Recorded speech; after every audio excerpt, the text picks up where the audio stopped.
수고하셨습니다. 오늘 저녁에는 자유케 하시는 성령님이라는 제목으로 하나님 말씀 전하도록 하겠습니다. 얼마 전에 차를 끌고 아파트에서 나오는데요, 신호등 앞에 횡단보도에서 만취한 사람이 비틀거리고 있는 겁니다. 요즘에 대낮에도 이렇게 술 취해서 사는 사람이 있나 생각을 하고 있었는데, 이분이 횡단보도를 못 지나가고 횡단보도 중간에서 빙글빙글 돌더니 그냥 거기 쓰러지는 거예요. 해가 중천인데. 경비원 아저씨가 급히 나와서 부축해서 옮기지 않았다면 큰 사고가 날 뻔했습니다. 제가 속으로 아이고 참 왜 저렇게 살까, 저도 모르게 인상이 찌푸려졌습니다. 그런데 생각해 보니까 그 상황에서 차를 좀 멈추고 나가서 그분을 도와드릴 생각은 못하고 있는 저를 보면서 아이고 참 왜 도울 생각은 못했을까, 생각이 짧다, 그런 마음이 들었습니다. 예수님께서 부활 승천하신 후에 마가의 다락방에 모인 제자들은 기도하기를 힘썼습니다. 오로지 기도에 전념했습니다. 성령 받기를 간절히 사모하면서 기도했어요. 그리고 드디어 오순절에 성령님의 강한 임재를 경험하게 됩니다. 구약 성경에서도 성령님의 역사는 있었습니다. 예를 들면 왕으로 기름 부음 받을 때, 또 사사로서 사명을 받을 때, 예언자로 부르심을 받을 때 성령님의 임재가 있긴 했었습니다. 그런데 오순절 성령 강림은 기도하는 모든 사람에게 임하였습니다. 오순절 성령 강림의 차이가 그것입니다. 몇몇 사람에게만 특별히 임한 것이 아니라 기도하는 모든 사람에게 임하였다. 성령님의 임재가 제한되지 않았다 하는 말씀입니다. 그리고 더욱 놀라운 사실은 이 성령님이 거룩하신 영이잖아요. 그래서 하나님의 거룩한 영이시면서 동시에 그리스도의 영이셔서 예수 그리스도를 믿는 사람들에게 임하셨습니다. 그래서 사도 바울은 성령님을 가리켜서 예수 그리스도의 성령이라 이렇게 표현을 했어요. 빌립보서 1장 19절에 보면 이것이 너희의 간구와 예수 그리스도의 성령의 도우심으로 나를 구원에 이르게 할 줄 아는 거로, 이렇게 말씀합니다. 성령님을 가리켜 예수 그리스도의 성령이라고 표현한 거예요. 그러니 예수를 믿는 사람에게 예수님의 영, 성령님이 함께 하시는 겁니다. 다른 말로 하면 성령님이 없으면 예수 믿는 것이 아니라는 말씀입니다. 바울은 그것을 그리스도의 영이 없으면 그리스도의 사람이 아니라는 말씀으로 우리에게 가르치고 있습니다. 로마서 8장 9절에 보면 만일 너희 속에 하나님의 영이 거하시면 너희가 육신에 있지 아니하고 영에 있나니 누구든지 그리스도의 영이 없으면 그리스도의 사람이 아니라, 이렇게 말했어요. 그리스도의 영, 성령님이 계셔야 예수님의 사람이 되는 거예요. 예수님을 나의 구원자, 나의 주님으로 믿는 사람에게는 예수님의 영, 성령님이 함께 하시는 것입니다. 예수님은 제자들에게 세상 끝날까지 너희와 항상 함께 있을 것이다, 그렇게 말씀하셨는데 그것은 바로 성령으로 우리와 함께 하시겠다 하는 말씀이었습니다. 어떤 분들은 이렇게 물으실지 몰라요. 그런데 목사님, 저는 예수를 믿지만 성령님이 나와 함께 계신다는 것을 모르겠어요. 못 느낍니다. 체험이 없어요. 방언을 하고 병을 고치고 환상을 보고 미래를 예언하는 신비한 체험을 못 해봤습니다. 어떻게 하면 성령님이 나와 함께 하시는 것을 경험할 수 있을까요? 그런 질문을 할 수 있죠. 이것은 매우 중요한 질문입니다. 성경에서 성령님을 경험할 때는 항상 성령의 충만한 임재가 있었습니다. 다시 말해서 성령으로 충만해야 성령님이 나와 함께 하시는 체험을 할 수 있는 것입니다. 마가의 다락방에서 처음으로 성령 충만한 사람들이 어떻게 성령을 받게 되었습니까? 오로지 기도할 때, 기도에 힘쓸 때 성령이 임재하였습니다. 성령 받기를 사모하며 기도할 때 성령으로 충만하게 되는 것입니다. 그리고 그들이 성령으로 충만할 때 체험한 것은 눈, 귀, 입으로 체험을 했는데 눈으로는 불의 혀같이 갈라지는 것들을 보게 되었습니다. 귀로는 바람 같은 소리를 듣게 되었습니다. 입으로는 다른 나라의 언어를 말했습니다. 신비한 체험을 한 것이죠. 그리고 이 모든 결과는 어디로 이어지냐면 예루살렘 거리로 나가서 예수님을 증거하는 것으로 이어지게 됩니다. 그동안 유대인이 두려워서 숨어서 지내고 있었거든요. 숨어 지내고 있던 사람들이 담대하게 복음을 전하게 된 것입니다. 성령으로 충만하게 되자 용기를 가지고 예수님의 십자가와 부활을 선포하게 된 것이죠. 그러니까 성령으로 충만하다고 하는 것은 어떤 신비한 체험, 영적인 체험에 머물지 않고 성령의 충만함은 복음을 전파하고 예수님을 증거하는 것의 결과로 나타나게 된다 하는 것입니다. 성령 충만한 내가 이런 신비한 체험을 했어, 너무 기뻐 하는 것에 그치지 않는다는 거예요. 두려움을 이기고 복음을 증거하는 것까지 나아가게 되는 것, 그게 성령 충만의 모습이었어요. 성령님은 우리를 두렵게 만드는 일에서 자유하게 하십니다. 유대인들이 두려웠는데 그 두려움에서 자유하게 하셨어요. 두려움으로 우리를 묶고 있는 어둠의 결박을 풀어주시는 분이 성령님이십니다. 걱정하고 염려하는 우리 마음을 평안하게 하시고 그리고 담대하게 하세요. 우리가 성령으로 충만하여 정말 체험해야 될 신비한 일은 더 이상 두려운 일이 두렵지 않게 되는 것입니다. 걱정하고 염려했던 일이 더 이상 걱정스럽지 않게 되는 거예요. 자유하게 되는 것입니다. 묶임에서 놓여나는 것이죠. 우리가 체험해야 될 성령 충만의 경험입니다. 가이사랴에 고넬료라고 하는 사람이 있었습니다. 이달리아 부대 군대의 백부장입니다. 이 말의 뜻은 로마 군대의 백부장이었다 하는 말입니다. 100명의 군인들을 지휘하는 지휘관이었습니다. 그런데 이 사람이 아주 특별한 인물입니다. 사도행전 10장 2절에 보니까 그가 경건하여, 고넬료가 경건하여 온 집안과 더불어 하나님을 경외하며 백성을 많이 고제하고 하나님께 항상 기도했다고 했습니다. 고넬료가 경건한 사람이었다는 거예요. 로마의 백부장임에도 불구하고 로마 황제를 숭배하지 않고 하나님을 섬기는 사람이었어요. 온 집안과 더불어 하나님을 경외했다라고 합니다. 그리고 백성을 많이 구제했습니다. 유대인들을 도와줬어요. 가난한 유대인들을. 그리고 하나님께 항상 기도하는 사람이었습니다. 정말 신앙 좋은 사람이죠. 그러나 그는 유대인이 아니었습니다. 그는 이방인이었어요. 그가 하루는 제9시에 기도를 하고 있었습니다. 성경에 나오는 대부분의, 특히 신약 성경에 나오는 시간은 우리 시간으로 계산하려면 더하기 6을 해줘야 됩니다. 그러니까 제9시에 기도했다 하는 얘기는 우리 시간으로 오후 3시쯤 기도했다 하는 의미입니다. 기도하는 중에 환상을 보게 되었습니다. 하나님의 사자가 기도하는 곳에 들어와서 고넬료에게 말씀합니다. 고넬료야. 고넬료는 두려워해서 묻습니다. 주여, 무슨 일이십니까? 천사가 대답을 합니다. 내 기도와 구제가 하나님 앞에 상달되어 기억하신 바가 되었으니 내가 지금 사람을 요빠에 보내어 베드로라고 하는 시몬을 청하라. 그는 무두장이 시몬의 집에 유숙하니 그 집은 해변에 있다. 고넬료는 이 환상에 대해서 머뭇거리지 않고 곧 집안 하인 둘과 자기 부하 가운데 경건한 사람, 하나님 섬기는 사람을 하나를 불러서 이 일을 말하고 요빠로 사람들을 보냈습니다. 베드로를 청하기 위해서 보낸 것이죠.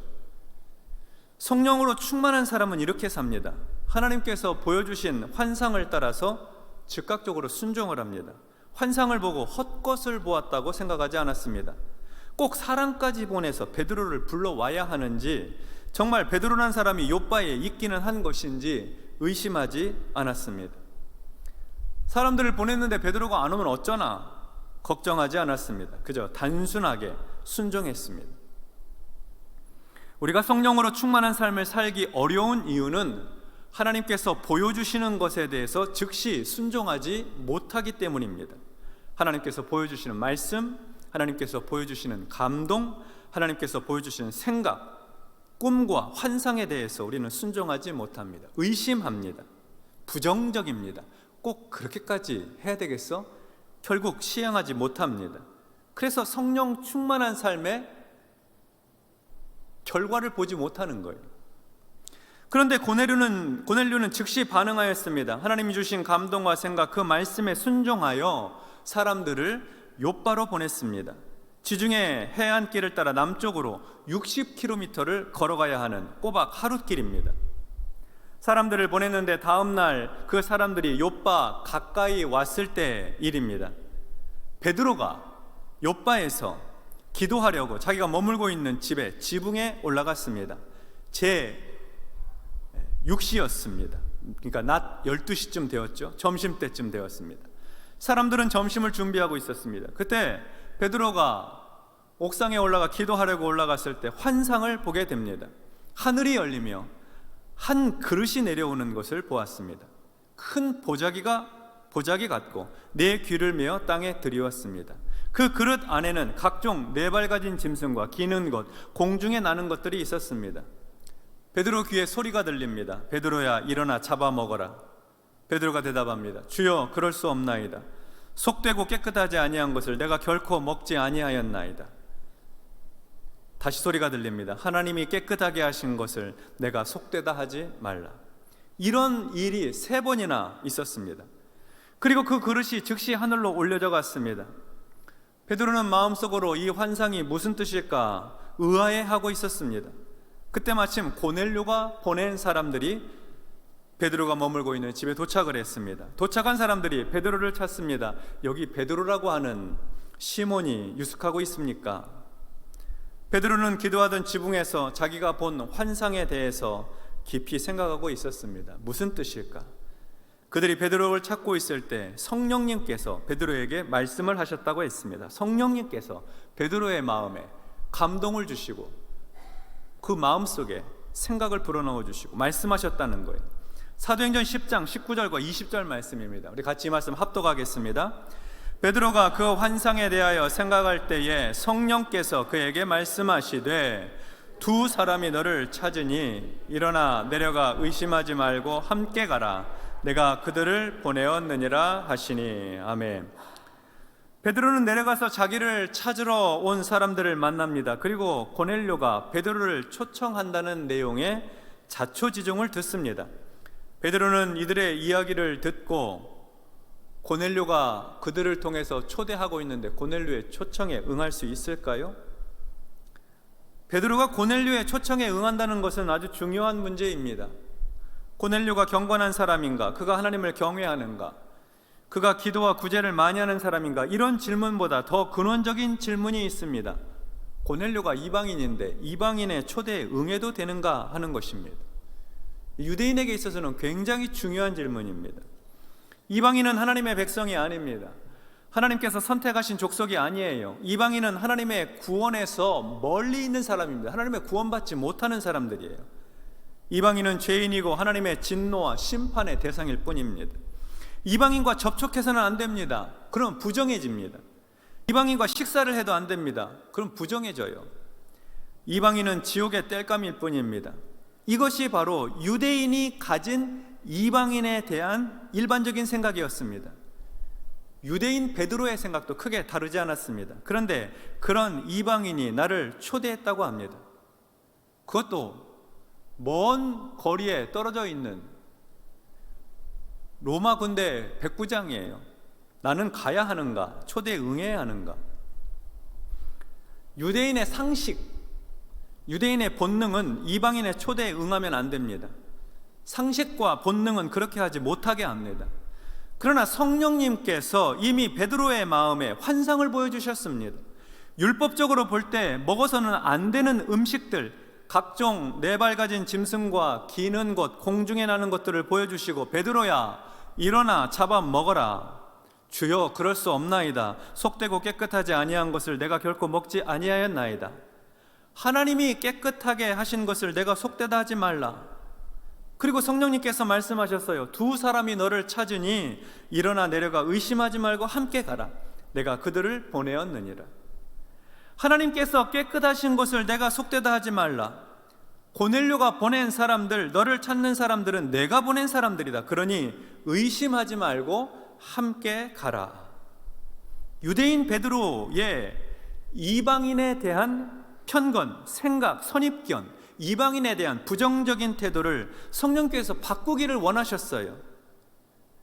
이에 대해 베드로는 어떻게 해야 될까요? 사도행전 10장 23절을 보겠습니다.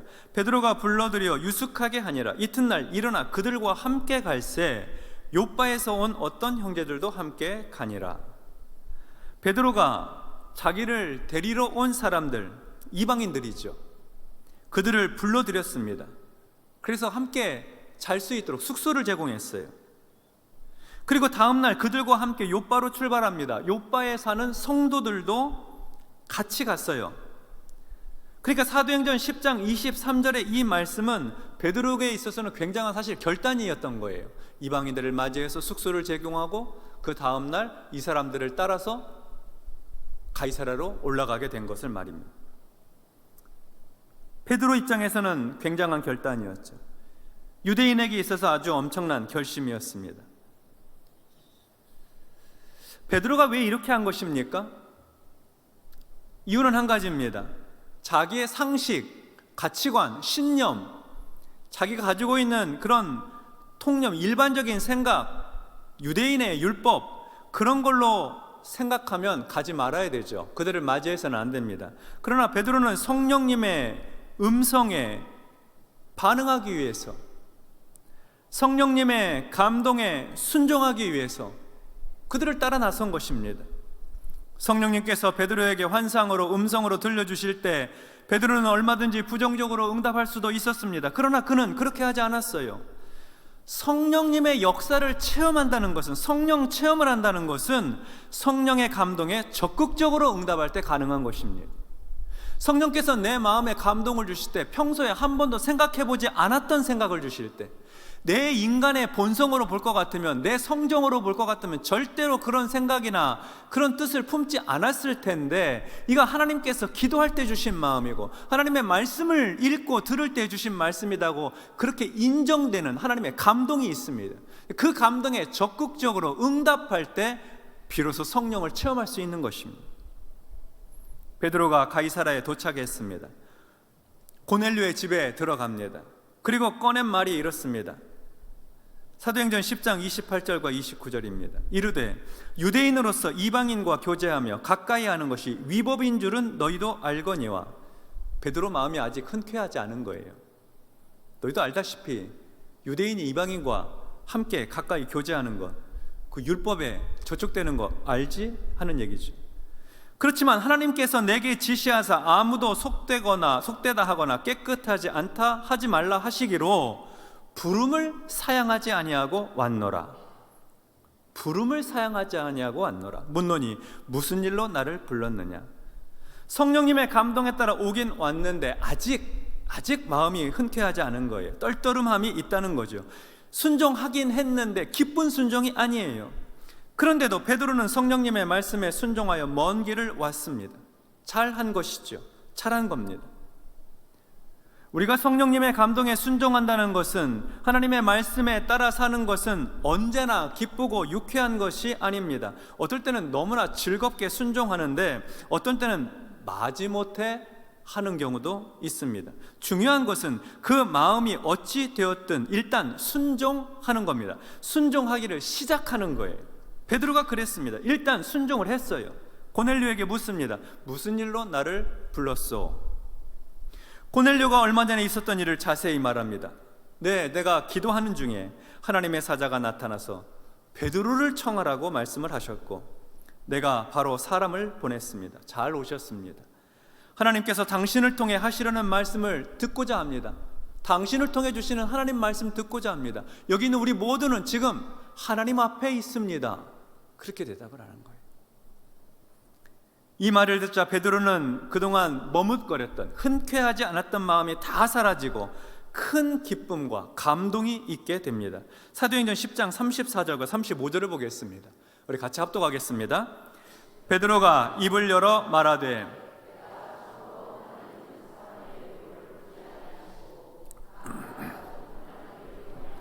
의를 행하는 사람은 다 받으시는 줄 깨달았도다. 아멘. 이방인에 대한 베드로의 편견이 있었어요. 근데 고넬료의 고백을 듣고 그 편견이 다 깨졌습니다.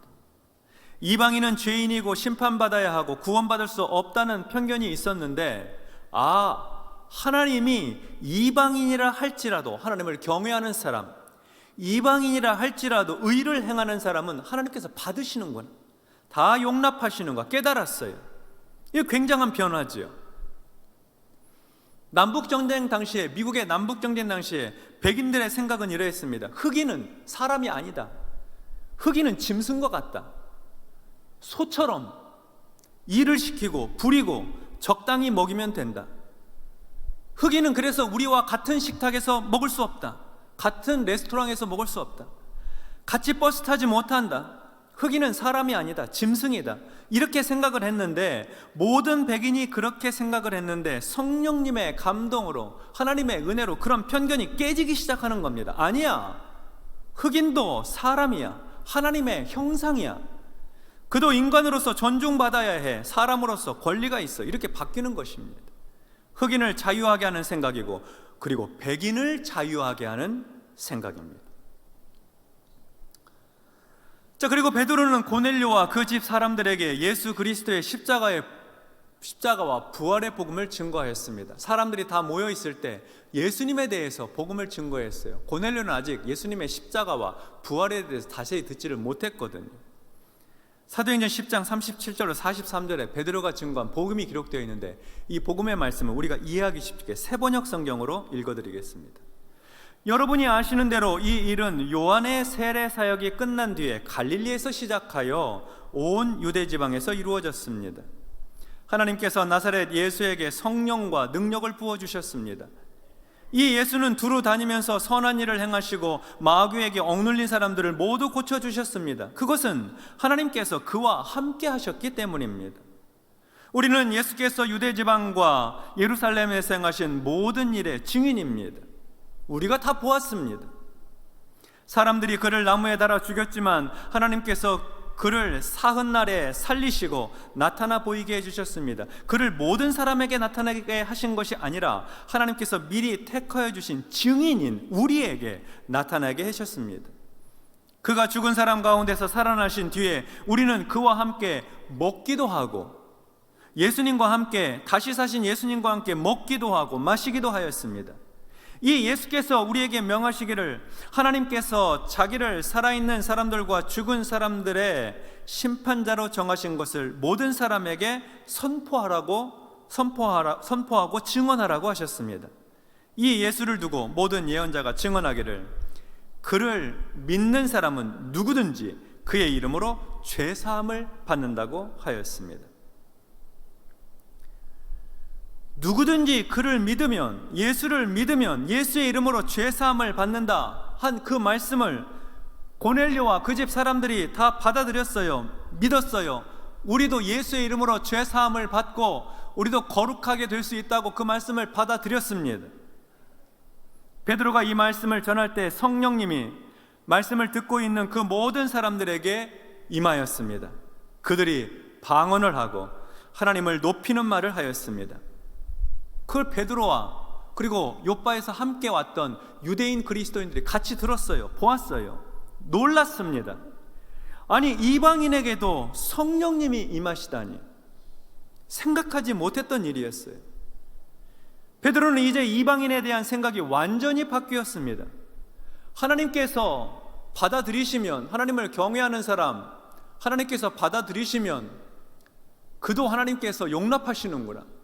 거기서 더 나아가서 누구든지 예수를 믿으면 죄사함을 받는다는 그 말씀을 듣고 나 믿습니다 할 때에 성령이 그들에게 임하시고 그 임한 증거가 나타나게 되자 이방인은 구원받지 못해, 이방인과 함께 밥 먹어서는 안 돼, 이방인은 지옥의 땔감이야 했던 이방인에 대한 편견이 완전히 다 바뀌었습니다. 이방인에 대한 제약, 이방인에 대한 선입견이 다 사라진 것이죠. 베드로를 묶고 있던 부정적인 생각들이 다 풀렸습니다.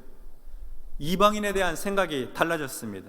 그리고 이제는 이방인에 대해서, 복음을 받아들인 이방인에 대해서 적극적이게 되었어요. 아주 적극적으로 말합니다. 사도행전 10장 47절과 48절 말씀입니다. 자, 우리 이 말씀 같이 합독하겠습니다. 이에 베드로가 이르되 이 사람들이 우리와 같이 성령을 받았으니 누가 능히 물로 세례 베풀물 그 말이요 하고 명하여 예수 그리스도의 이름으로 세례를 베풀라 하니라. 그들이 베드로에게 며칠 더 머무기를 청하니라. 아멘. 여러분, 이방인에게요 세례를 베풀었습니다.